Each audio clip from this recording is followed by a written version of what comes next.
नमस्कार दोस्तों, स्वागत है आपका अपने चैनल मार्क्समैन इन फिजिक्स पर। और आज हम लेकर के आए हैं क्लास 11th का एक टॉपिक वर्क पावर एनर्जी। ये सीबीएसई के लिए भी बड़ा इंपॉर्टेंट टॉपिक है और साथ के साथ एंट्रेंस के लिए भी बड़ा इंपॉर्टेंट टॉपिक है। और हम कोशिश करेंगे कि आज वन शॉट में पूरा वर्क पावर एनर्जी हम लोग पढ़ लें। तो अच्छा टॉपिक है, इंटरेस्टिंग टॉपिक है, थोड़ा ईजी भी है। आइए शुरू करते हैं। तो तीन चीजों के ऊपर हमको यहाँ पर डिस्कशन करना है। सबसे पहला डिस्कशन वर्क पर, देन डिस्कशन पावर पर, देन डिस्कशन एनर्जी पर। आइए शुरुआत हम लोग करते हैं वर्क से। वर्क का हिंदी में मतलब होता है कार्य। वर्क का हिंदी में जो मतलब होता है वो होता है कार्य। तो वर्क का क्या मतलब है ये समझते हैं। एक एग्जांपल से समझते हैं। मान लीजिए ये हॉरिजॉन्टल सरफेस हम ले लेते हैं और हमने क्या काम किया, इस पर एक ब्लॉक रखा जिसका मास हम लोगों ने m ले लिया। Let the mass of the block be m। मैंने इसके ऊपर F फोर्स लगाई कुछ एंगल पर, let the angle be theta.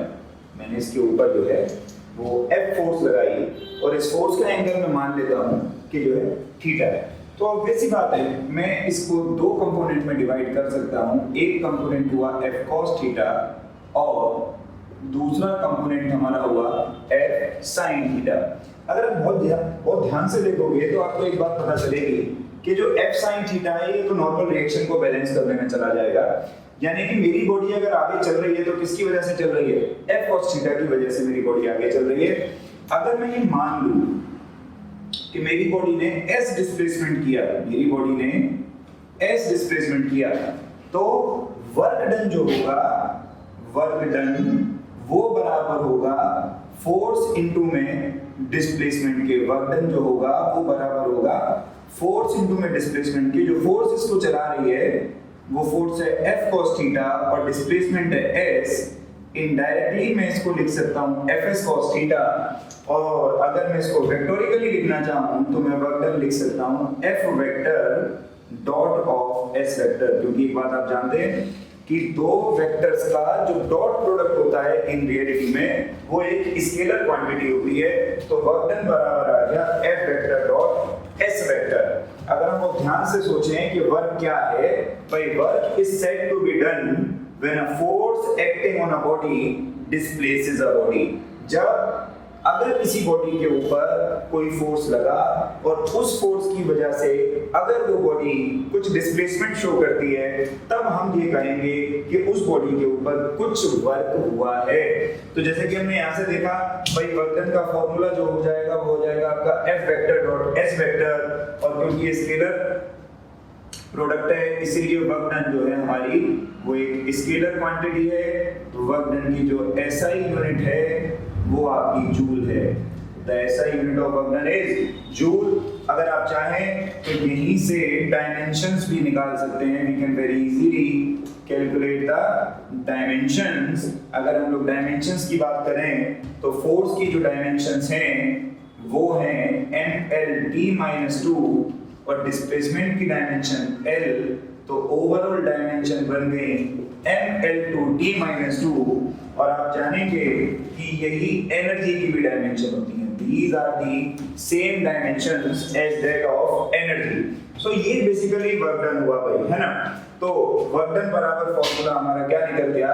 That work done is equal to, या तो आप लिख सकते हैं Fs cos थीटा या आप लिख सकते हैं वर्क डन बराबर F vector dot S vector. अब इसमें दो तीन बातें बहुत इंपॉर्टेंट हैं जिनको हम लोग समझेंगे। आप स्क्रीन को पॉज करके 2 मिनट के लिए ये सब उतार लीजिए, फिर हम लोग आगे बढ़ते हैं। तो आइए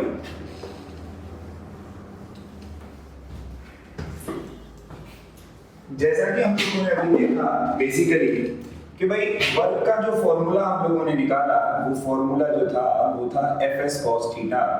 The formula for work done basically was Fs cos theta। अब वर्क डन जो है, वर्क बेसिकली तीन तरीके का होता है। अगर हम लोग बहुत ध्यान से देखें, एक होता है पॉजिटिव वर्क, एक होता है नेगेटिव वर्क और एक होता है जीरो वर्क। अगर किसी भी बच्चे को ट्रिग्नोमेट्री की थोड़ी सी समझ है तो वो इस बात को समझ जाएगा कि वर्क डन पॉजिटिव, नेगेटिव और जीरो जो होता है वो बेसिकली cos थीटा की वजह से होता है ना।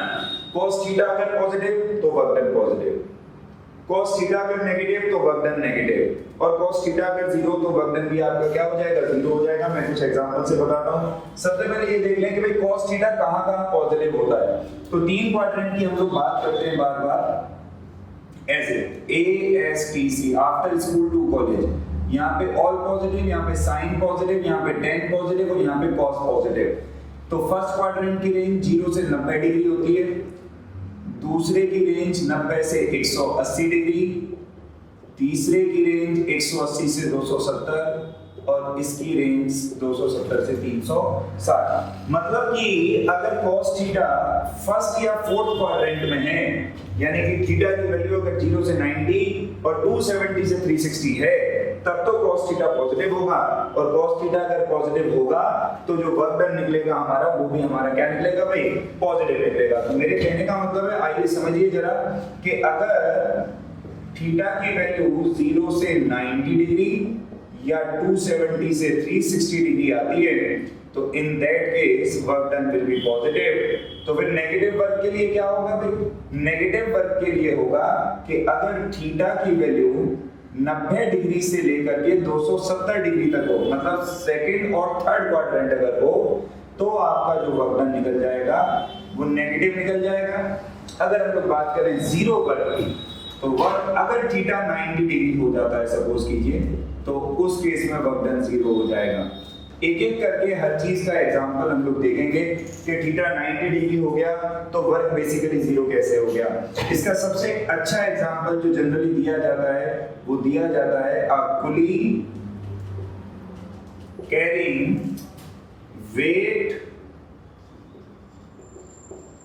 Over his head. एक पुली जो अपने सर के ऊपर कुछ वेट लेकर के चल रहा है। आप डायग्राम बना करके देखते हैं कैसे। जैसे मान लो ये पुली है, सपोज करो ये पुली है और इसने अपने सर के ऊपर ये कोई एक मास m रखा हुआ है, और अब इसको सपोर्ट करने के लिए फोर्स ऐसे ऊपर की तरफ लगेगी, और पुली जो मोशन कर रहा है वो आगे की तरफ कर रहा है ऐसे। तो थीटा जो है वो कितना डिग्री बना, 90 डिग्री बना, तो इस केस में वर्क डन क्या हो जाएगा, जीरो हो जाएगा। ऐसे और भी बहुत सारे एग्जांपल हैं। A person carrying a book in his hand and if the person is walking, so in that case also the theta will be 90 degree and the work done will be zero, है ना। जब earth rotate करती है सन के चारों तरफ, so the work done by gravitational force is zero, क्योंकि displacement और ग्रेविटेशनल फोर्स के बीच का एंगल जो है वो 90 डिग्री बन जाता है। साथ के साथ पॉजिटिव नेगेटिव वर्क का भी मैं आपको एग्जांपल लेकर के दिखाता हूं। एक बड़ा कॉमन एग्जांपल है। मान लो मेरे हाथ में एक बॉल है और मैंने उसको ऐसे ऊपर फेंक दिया, तो मैंने जो फोर्स लगाई वो ऊपर की तरफ लगाई और बॉल जा भी ऊपर ही रही है। भाई मैंने फोर्स किधर लगाया, ऊपर की तरफ लगाया। भाई बॉल जा किधर रही है, भाई ऊपर की तरफ जा रही है। तो अप्लाइड फोर्स और डिस्प्लेसमेंट, अप्लाइड फोर्स और डिस्प्लेसमेंट के बीच का जो थीटा बना वो 0 डिग्री बना। इस केस में मैंने जो वर्क किया वो पॉजिटिव था।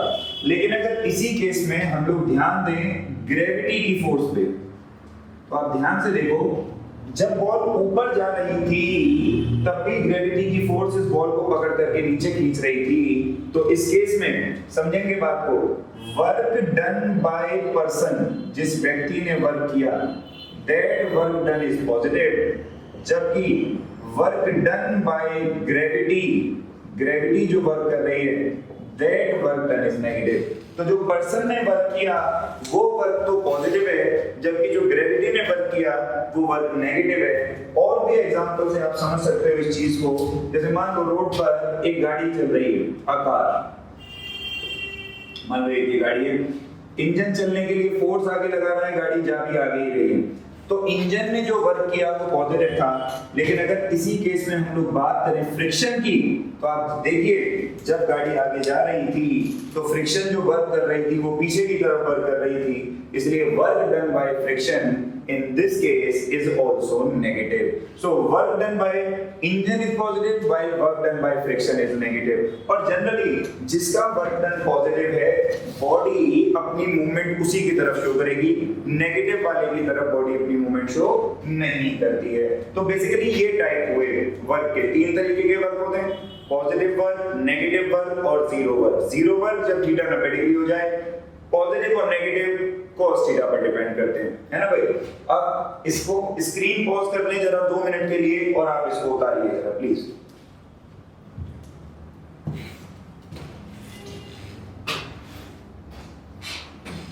आइए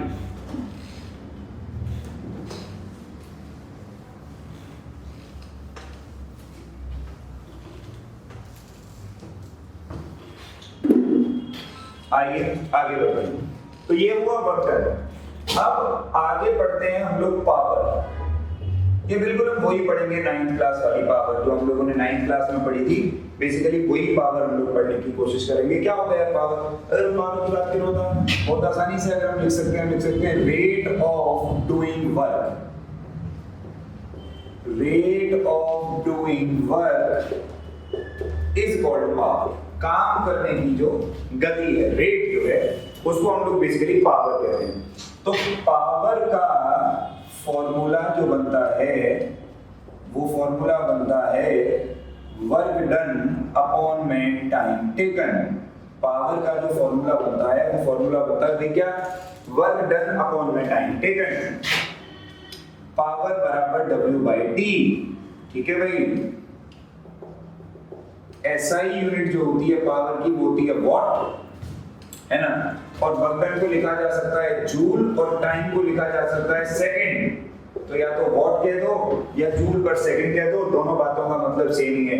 तो पावर की जो SI यूनिट है वो है वॉट या जूल पर सेकंड। चाहो तो ऐसे डायमेंशंस भी निकाल सकते हो, कोई खास बात नहीं है। साथ के साथ वर्क डन का एक फॉर्मूला हम लोगों ने अभी अभी पढ़ा था और फॉर्मूला था that work done is F vector dot S vector upon में T। आप ध्यान से देखिए, S वेक्टर अपॉन T में डिस्प्लेसमेंट अपॉन टाइम। तो डिस्प्लेसमेंट अपॉन टाइम को हम लोग लिख सकते हैं वेलोसिटी। तो पावर का फॉर्मूला बना F vector dot V vector, और यहां मैं ब्रैकेट में लिख देता हूं because velocity vector is equal to displacement vector upon में टाइम। और ओवरऑल जो फॉर्मूला बन गया पावर का वो बन गया FV cos थीटा। पावर का ओवरऑल फॉर्मूला जो बन गया वो बन गया FV cos थीटा। ये एक नया फॉर्मूला है जो 11th में आपको पढ़ाया जा रहा है, बाकी इतना तो आपको 9th में भी पढ़ाया था। पावर की SI यूनिट वॉट होती है, जबकि पावर की जो कॉमर्शियल यूनिट होती है, कॉमर्शियल यूनिट जो होती है पावर की वो होती है हॉर्स पावर।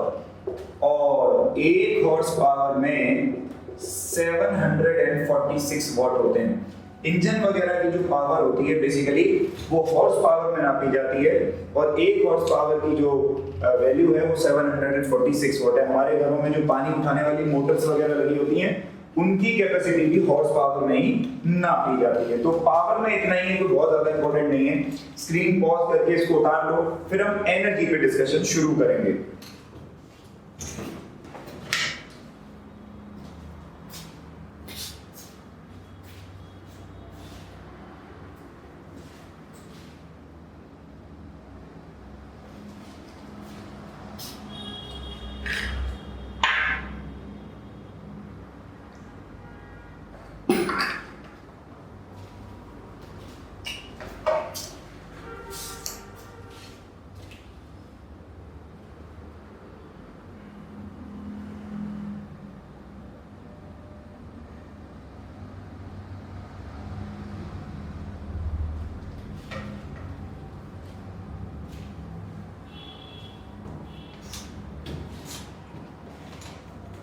आइए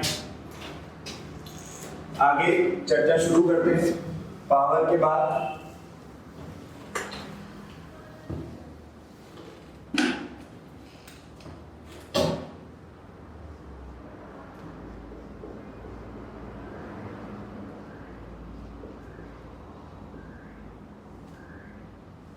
अब हम लोग चर्चा जो शुरू कर रहे हैं, आइए चर्चा शुरू करते हैं एनर्जी के ऊपर कि भाई वास्तविकता में एनर्जी क्या होती है। एनर्जी को अगर हम लोग डिफाइन करें, समझें,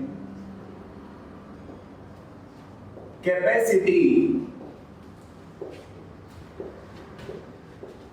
टू डू सम वर्क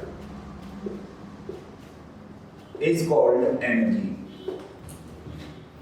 किसी भी काम को करने की जो कैपेसिटी होती है उसको हम बेसिकली एनर्जी कहते हैं, है ना।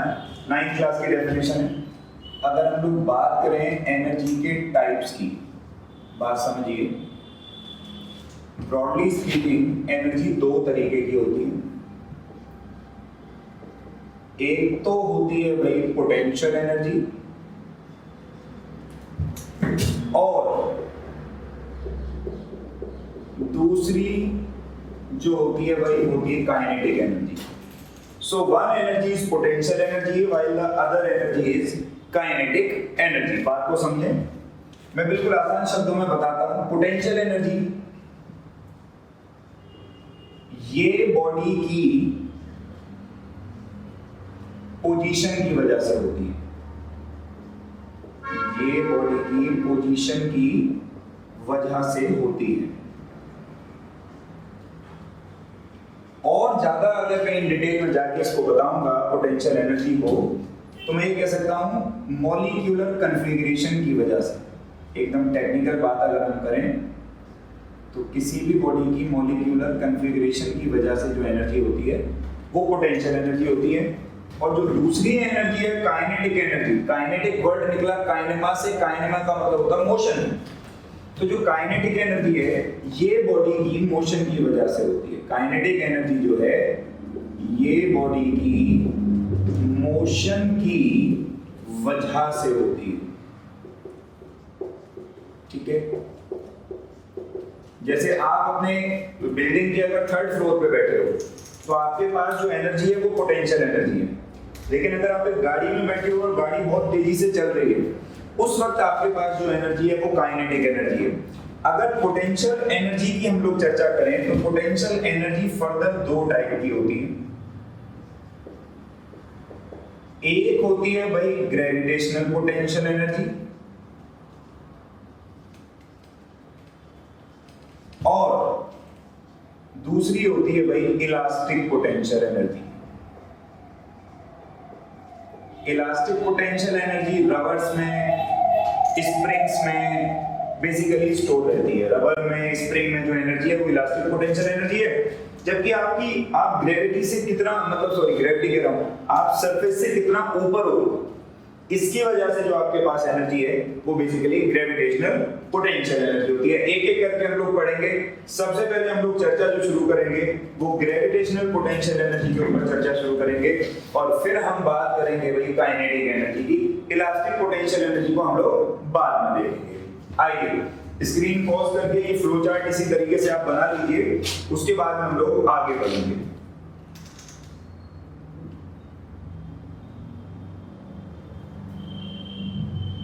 आइए देखते हैं।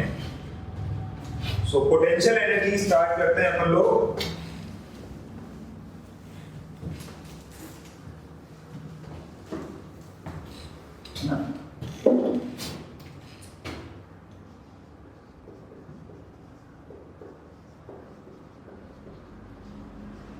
पोटेंशियल एनर्जी, आइए चलो दोनों ही देख लेते हैं एक साथ। सबसे पहले ग्रेविटेशनल पोटेंशियल एनर्जी जीपीई। एक मान लो ये बिल्डिंग है, इस बिल्डिंग की हाइट मान लो h, इसके ऊपर कोई एक बॉडी ले लो जिसका मास है, मान लो हमने इस बॉडी को ऐसे फेंक दिया ऊपर से नीचे। तो जब इसको ऊपर से नीचे हम लोग फेंकेंगे तो इसके ऊपर फोर्स लगेगी mg, और जब ये नीचे आएगी तो इस पे डिस्प्लेसमेंट हुई h। वर्क डन कितना हुआ, फोर्स इनटू डिस्प्लेसमेंट, फोर्स लगी mg, डिस्प्लेसमेंट हुई h, तो जो वर्क डन आया वो आया mgh। हम कहते हैं this work done is stored as potential energy. कि भाई ये जो वर्क डन होता है यही work done basically potential energy की फॉर्म में स्टोर होता है, और इसीलिए हम लोग कहते हैं कि potential energy, gravitational potential energy का जो फॉर्मूला है वो होता है mgh। ग्रेविटेशनल पोटेंशियल एनर्जी का जो फॉर्मूला है वो होता है mgh। दूसरी तरफ अगर हम लोग बात करें इलास्टिक पोटेंशियल एनर्जी की, अगर हम लोग चर्चा करें भाई इलास्टिक पोटेंशियल एनर्जी की, तो मेरी बात को ध्यान से समझें। जैसे मान लो ये एक स्प्रिंग है, एक स्प्रिंग मान लेते हैं ऐसे, हमने F फोर्स लगा के इस स्प्रिंग को स्ट्रेच कर दिया और इस फोर्स के लगने की वजह से स्प्रिंग थोड़ी सी स्ट्रेच हो गई। तो इट वाज फाउंड दैट, ये पाया गया एक्सपेरिमेंटली कि जो फोर्स लग रही है वो डायरेक्टली प्रोपोर्शनल है x के, जितना आपने इसको खींच लिया। इसके एक्चुअली जब तुम इसको खींच के छोड़ दोगे ना तो इसमें रिस्टोरिंग फोर्स भी डेवलप होती है, जिसकी वजह से स्प्रिंग अपनी जगह पे वापस आती है। तो फोर्स पाई गई डायरेक्टली प्रोपोर्शनल है x पे, तो प्रोपोर्शनलिटी हटाई गई, एक कांस्टेंट लगा नेगेटिव साइन के साथ और इसको कहा गया स्प्रिंग कांस्टेंट। तो जो फोर्स का फॉर्मूला आया, वो फॉर्मूला जो निकला हम लोगों का, वो निकला भाई माइनस के x. The formula for force was minus के एक्स। अब ध्यान से देखो, मान लो मैं ये लेट कर लूं कि let D W be the small amount of work done to stretch the spring by dx। मैं ये मान लेता हूं मैं इस स्प्रिंग को dx से स्ट्रेच करना चाहता हूं, उसके लिए मुझे dw वर्क करना पड़ा। तो ध्यान से देखो, मैं लिख सकता हूं कि dw स्मॉल वर्क डन बराबर फोर्स इनटू में स्मॉल डिस्प्लेसमेंट या स्मॉल स्ट्रेच जो मैंने इसको दिया। अच्छा, मैंने नेगेटिव साइन को नेगलेक्ट करना है क्योंकि नेगेटिव साइन डायरेक्शन दिखा रहा है। रिस्टोरिंग फोर्स अपोजिट डायरेक्शन में लगती है, तो उसको हम नेगलेक्ट कर सकते हैं। तो ध्यान से देखें तो dw का फॉर्मूला आ गया kx dx। भाई टोटल वर्क डन निकालने के लिए भाई इंटीग्रल 0 से x, dw तो आ गया w के बाहर आ गया, x dx का integral x square by 2 limit 0 से x और वर्क डन भाई आ गया हाफ kx का स्क्वायर। और फिर एंड में हम कहते हैं this work done is stored as potential energy. तो इलास्टिक पोटेंशियल एनर्जी का EPE का जो फॉर्मूला बना वो बना हाफ kx का स्क्वायर। इलास्टिक पोटेंशियल एनर्जी का फॉर्मूला क्या बना? हाफ kx का स्क्वायर। ये हुई ग्रेविटेशनल पोटेंशियल एनर्जी, ये हुई इलास्टिक पोटेंशियल एनर्जी। उम्मीद है आपको समझ में आया होगा। स्क्रीन पॉज करके इसको उतार लीजिए। हाँ तो बच्चों, आइए आगे बढ़ते हैं और अब हम सीखेंगे, शुरू करते हैं काइनेटिक एनर्जी और एक फॉर्मूला निकालने की कोशिश करते हैं भाई काइनेटिक एनर्जी के लिए। आइए, जब मान लो ये कोई एक सरफेस है और इस पर एक ब्लॉक अपन रख लेते हैं जिसका मास m है और हमने इस ब्लॉक पे F फोर्स लगाई। हमारे F फोर्स लगाने की वजह से जो ब्लॉक था उसमें कुछ डिस्प्लेसमेंट हुई, ऑब्वियस सी बात है ना। एज फोर्स बराबर मास इनटू एक्सेलरेशन, ये बात हम जानते हैं। और मैं लेट कर लेता हूं कि लेट dw बी द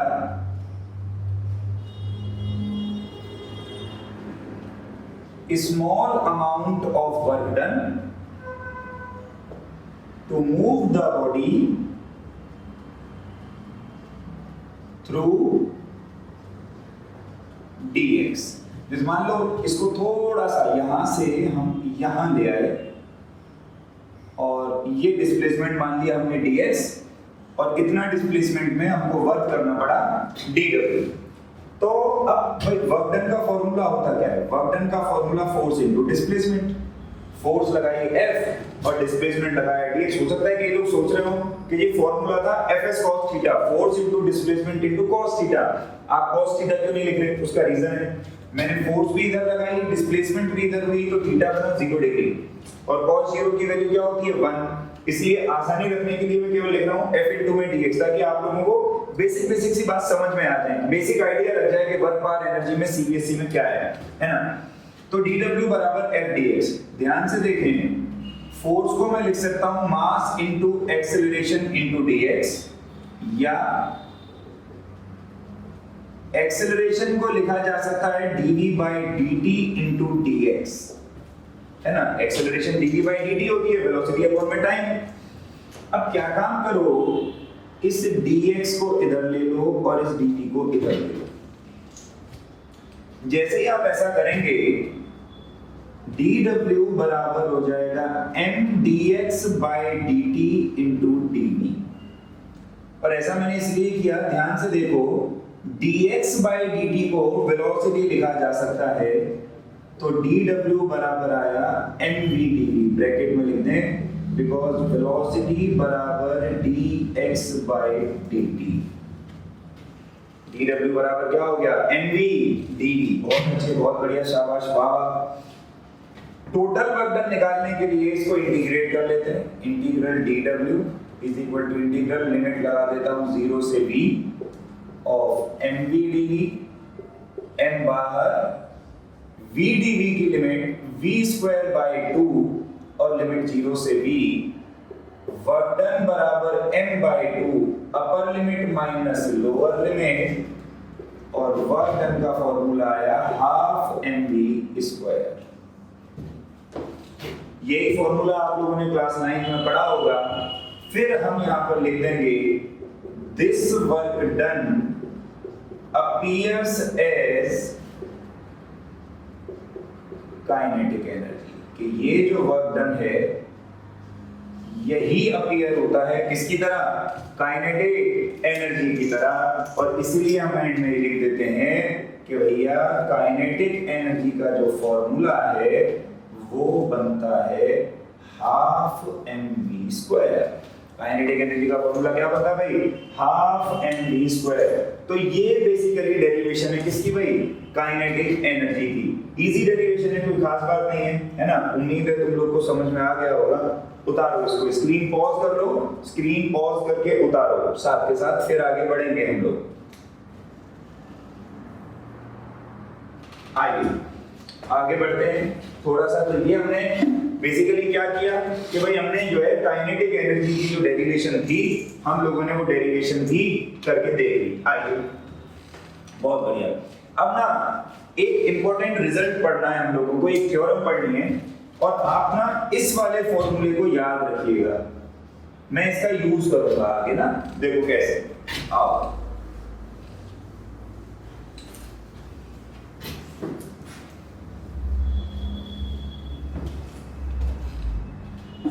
एक थ्योरम पढ़ते हैं हम लोग, बड़ी इंपॉर्टेंट थ्योरम है ये, जिसको हम लोग कहते हैं वर्क एनर्जी थ्योरम। क्या कहा जाता है भाई इस थ्योरम को, वर्क एनर्जी थ्योरम। इस थ्योरम के हिसाब से एक्चुअली होता क्या है, वर्क डन जो होता है वो बराबर होता है किसी भी बॉडी का, वर्क डन बराबर होगा change in kinetic energy. So by according to this theorem, work done will be equal to change in kinetic energy. Change in kinetic energy को हम लोग ऐसे भी लिख सकते हैं, final kinetic energy minus initial kinetic energy. और आप थोड़ा सा दिमाग लगाएं तो फाइनल काइनेटिक एनर्जी को लिखा जा सकता है हाफ mv स्क्वायर, और इनिशियल को लिखा जा सकता है हाफ m2 स्क्वायर।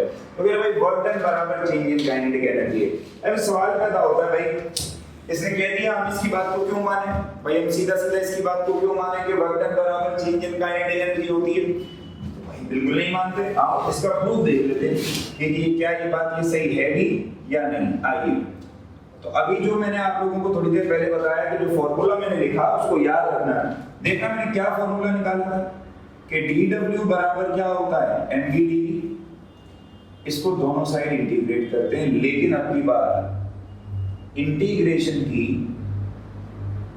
लिमिट बदल दी। अब की बार हमने इंटीग्रल किया u से v तक, we have integrated from u to v।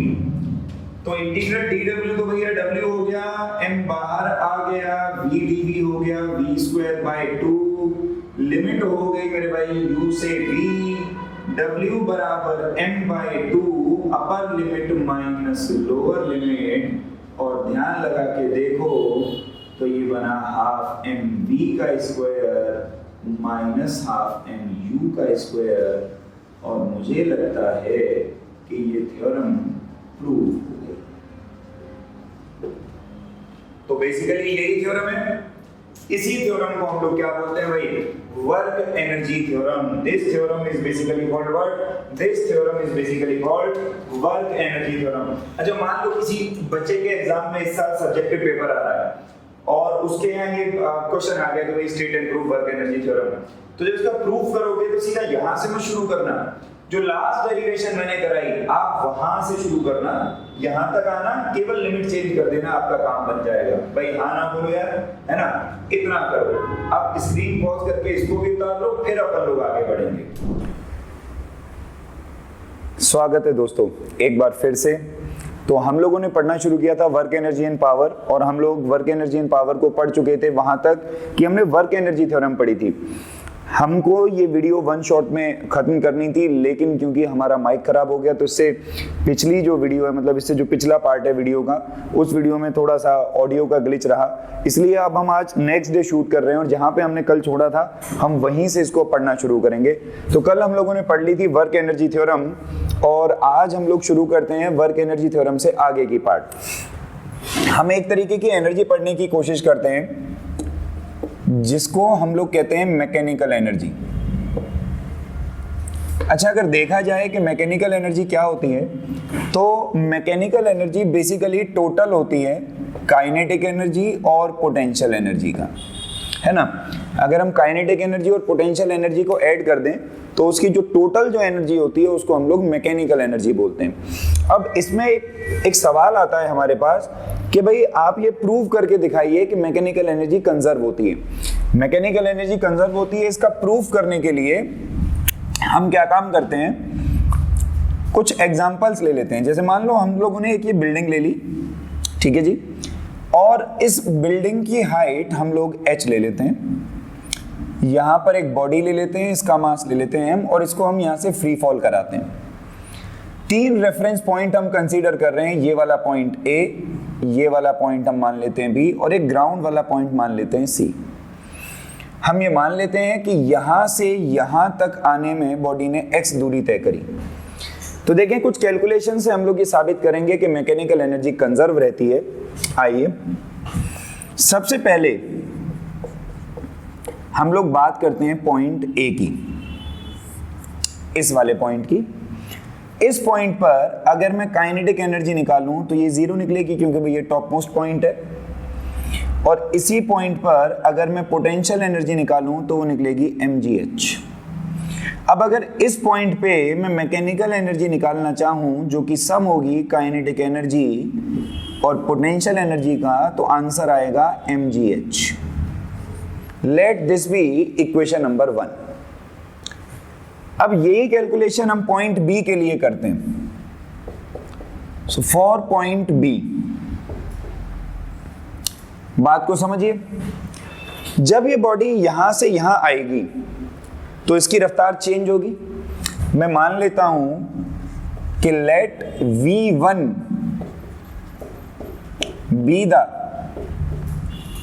Velocity at point B. तो अगर मैं third equation of motion use करूं, v1 का स्क्वायर माइनस u का स्क्वायर बराबर 2 इंटू जी इंटू डिस्टेंस इसने कितना कवर किया यहां तक x, तो आप ध्यान से देखें तो v1 स्क्वायर बराबर निकलेगा 2gx। अब इस पॉइंट पे अगर मैं काइनेटिक एनर्जी निकालूं तो ये हो जाएगी हाफ m v1 का स्क्वायर, यानी कि हाफ इंटू m, और v1 के स्क्वायर की जगह 2gx, 2 ने 2 को मारा, आंसर आया mgx। बी पॉइंट पर, कौन से पॉइंट पर, बी पॉइंट पर। अब अगर मैं इसी पॉइंट पर मान लो पोटेंशियल एनर्जी निकालूं तो पोटेंशियल एनर्जी का जो फॉर्मूला होगा वो होगा mg इंटू में हाइट फ्रॉम द सरफेस, और सरफेस से हाइट क्या हो जाएगी mg into h minus x। अगर ध्यान से देखो तो फॉर्मूला निकलेगा mgh माइनस mgx। इस पॉइंट पर अगर मैं टोटल एनर्जी जो कि मैकेनिकल एनर्जी है उसको निकालता हूं, जो कि सम है kinetic energy plus potential energy का, तो जो काइनेटिक एनर्जी निकली वो निकली mgx और पोटेंशियल एनर्जी निकली mgh माइनस mgx। mgx ने mgx को मार दिया, और मैकेनिकल एनर्जी क्या आई वापस से mgh। Let this be equation number 2। So दो इक्वेशन से तो ये बात एकदम क्लियर हो चुकी है कि भाई एनर्जी जो है वो हमारी बार बार सॉल्व होकर के क्या आ रही है mgh। अब हम आगे बढ़ जाएं और अगर हम लोग बात करें फॉर पॉइंट C,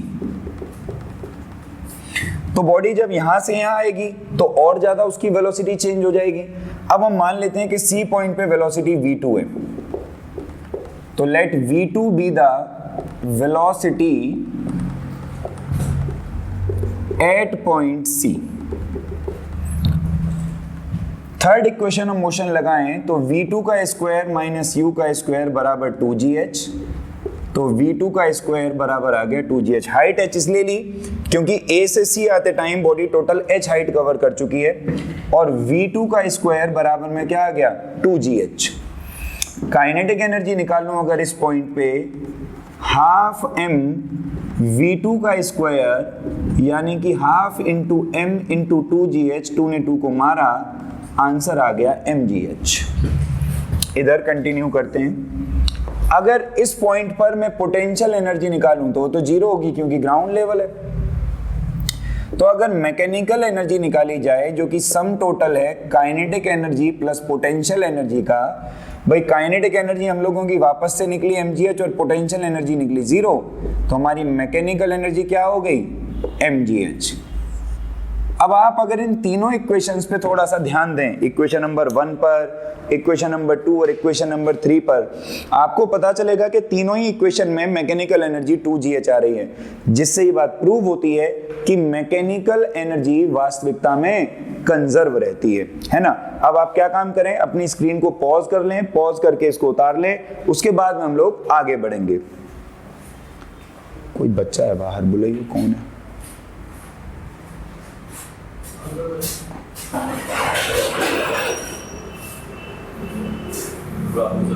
हाँ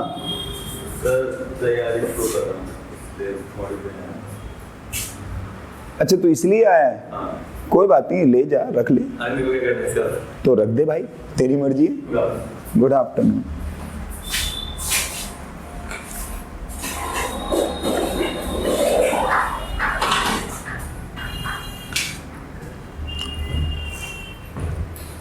हाँ तो बच्चों आओ, अब इससे आगे शुरू करते हैं हम लोग, इससे अगला पार्ट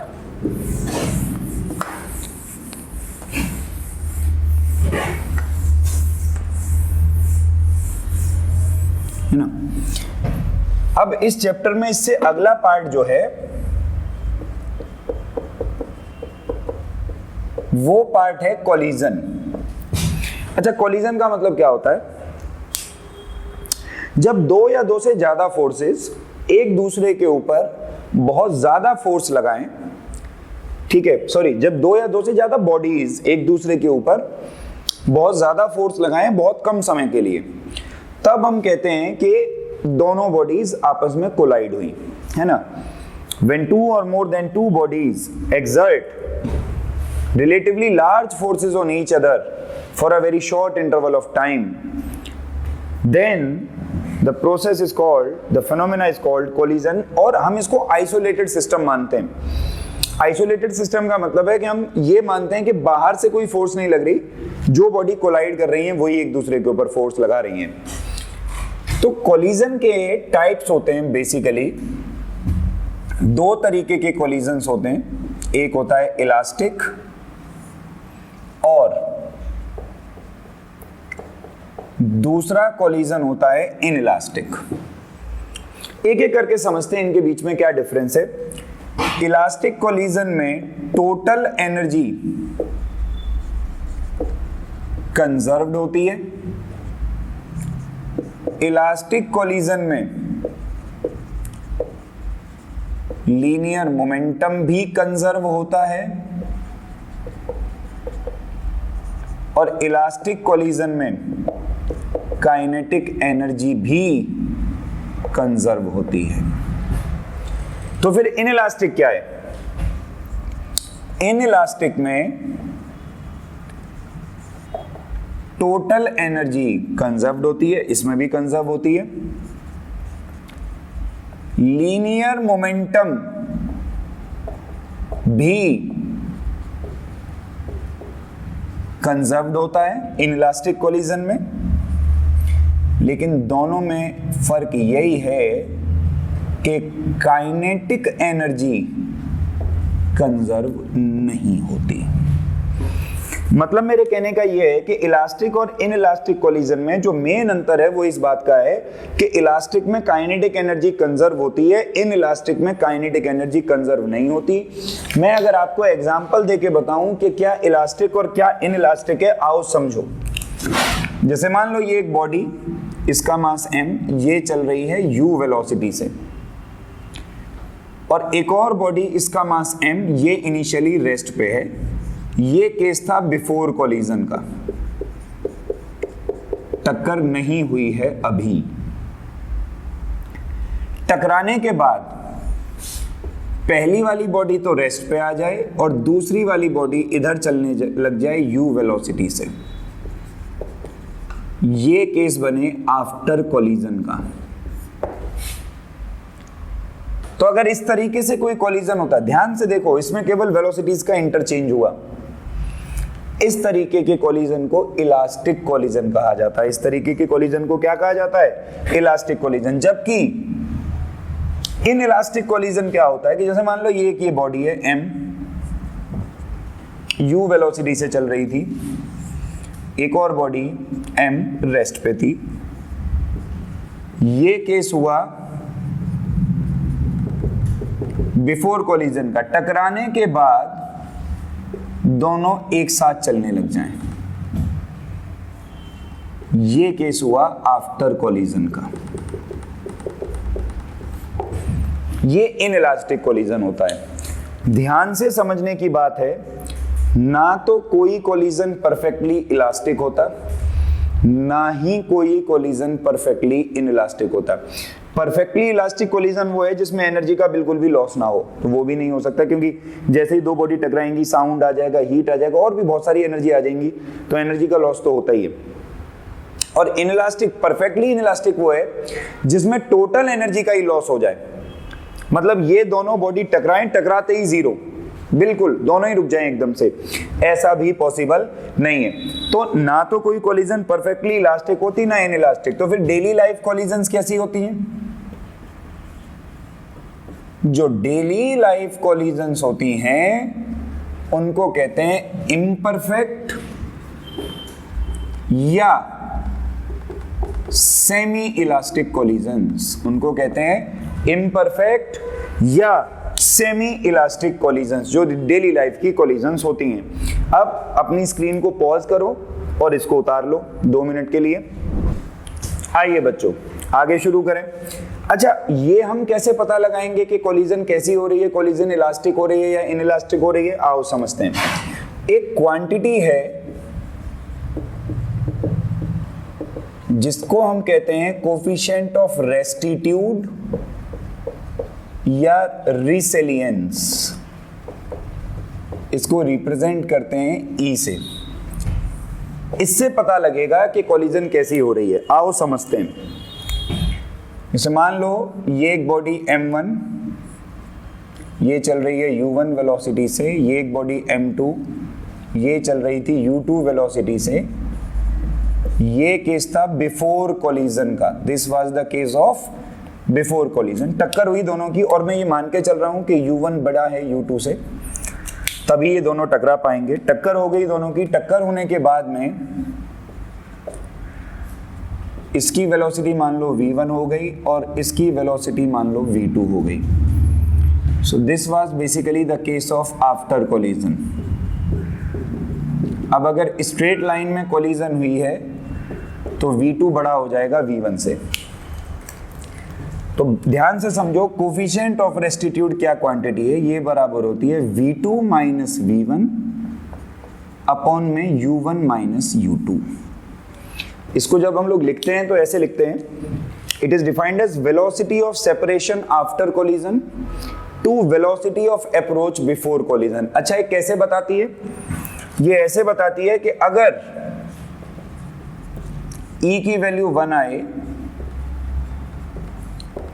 तो कोलिजन परफेक्टली इलास्टिक है। अगर, दूसरे कलर से लिखते हैं, ई की वैल्यू 0 आ जाए तो कोलिजन परफेक्टली इनइलास्टिक है, और अगर ई की वैल्यू 0 से 1 के बीच में हो तो कोलिजन सेमी इलास्टिक या इम्परफेक्ट कोलिजन होती है। कैसी कोलिजन होती है? या तो इसको बोलते हैं सेमी इलास्टिक या इम्परफेक्ट कोलिजन। तो इस तरीके से ये बता पाती है। अब साथ के साथ हम क्या देखेंगे, हम प्रूव करेंगे क्या प्रूव करेंगे? परफेक्टली इलास्टिक कोलिजन को, है ना। अभी तो स्क्रीन पॉज करके आप इसको उतार लो, ये डायग्राम में बने रहने दूंगा, आगे भी हमारे काम आएगा। आइए आगे बढ़ते हैं। एक चीज पढ़ते हैं हम जिसको हम कहते हैं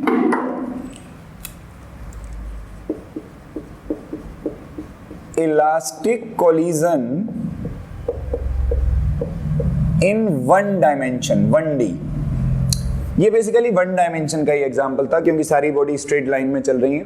हम प्रूव करके देखेंगे इसके लिए कि ई की वैल्यू 1 आती है या नहीं आती है। आइए, अगर ये कोलिजन इलास्टिक है तो हम ये लिख सकते हैं कि इसका जो लीनियर मोमेंटम है वो कंजर्व होगा। अगर लीनियर मोमेंटम कंजर्व है तो इनिशियल मोमेंटम है m1u1 प्लस m2u2 और फाइनल मोमेंटम है m1v1 प्लस m2v2। m1 को एक साइड कर लो तो हो जाएगा u1 minus v1 is equal to m2 v2 minus u2। Let this be equation number 1। साथ के साथ अगर ये इलास्टिक कोलिजन है तो इसमें काइनेटिक एनर्जी भी कंजर्व होनी चाहिए। यही 2 पॉइंट हैं जो आपको याद होने चाहिए, बाकी तो मैथमेटिक्स से सॉल्व कर लीजिए।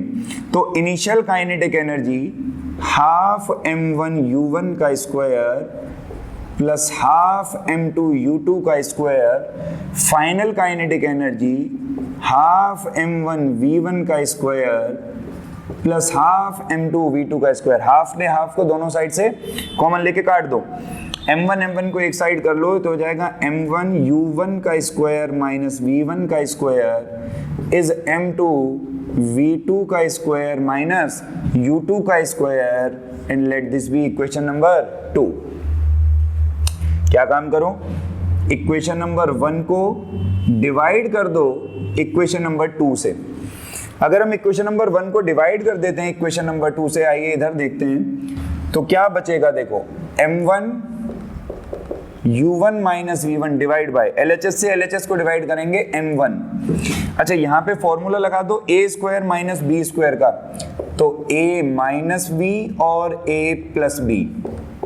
राइट हैंड साइड पे m2 v2 minus u2 upon में m2, ऐसे यहाँ पे फॉर्मूला लगा दो a प्लस बी और a माइनस बी, तो ये हो जाएगा v2 माइनस u2 और v2 प्लस u2। m2 ने m2 को कैंसिल कर दिया। ध्यान से देखो क्या बचा, u1 plus v1 is equal to v2 plus u2।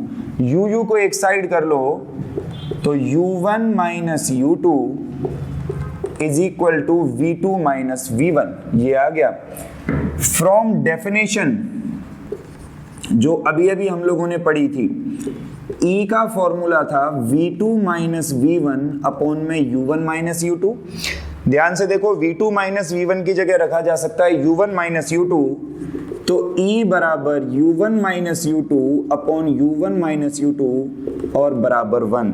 तो देयरफॉर E बराबर क्या आया, 1। और हम ये कह सकते हैं कि भाई प्रूव हो गया कि हमारी जो ये कोलिजन थी, इस तरीके की कोलिजन, ये हमारी इलास्टिक कोलिजन थी। अब आप स्क्रीन को पॉज करके इसको उतार लीजिए, फिर हम लोग आगे बढ़ेंगे।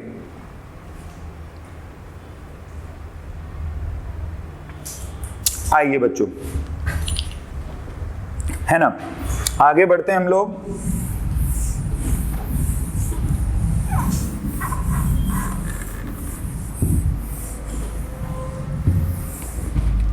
अब हम लोग पढ़ेंगे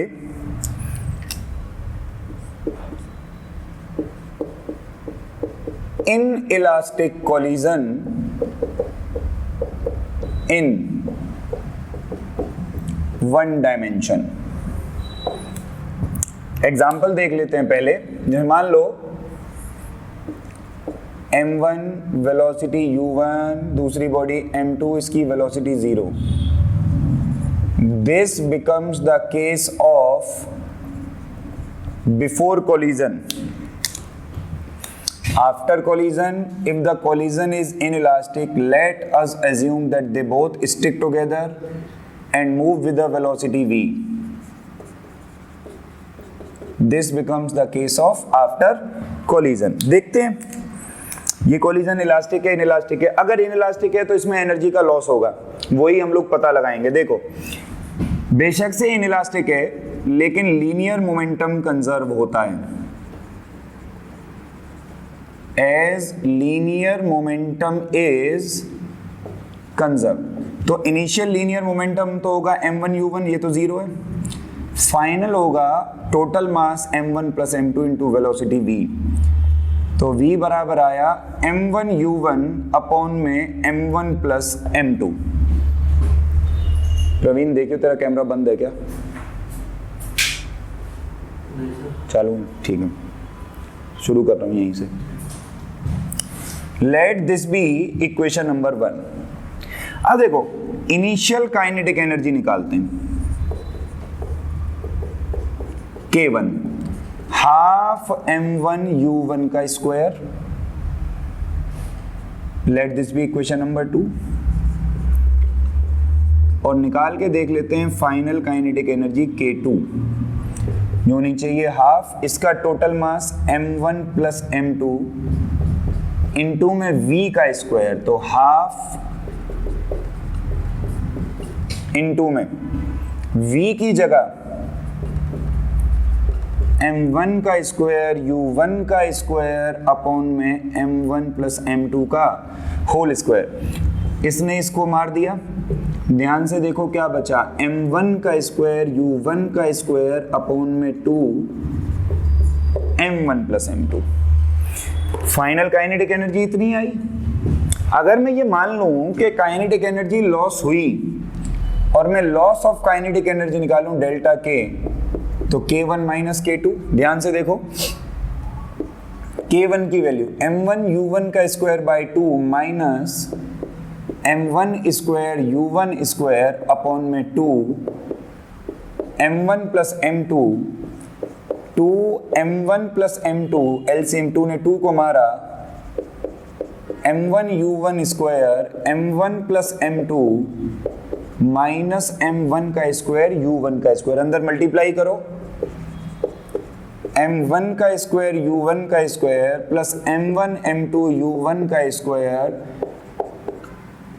divide by 2 m1 plus m2। इसने इसको मार दिया, क्या बचा m1 m2 u1 का स्क्वायर अपॉन में 2 m1 प्लस m2। ध्यान से देखो ये रिजल्ट हर हाल में 0 से बड़ा है क्योंकि मास तो हमेशा पॉजिटिव ही होता है।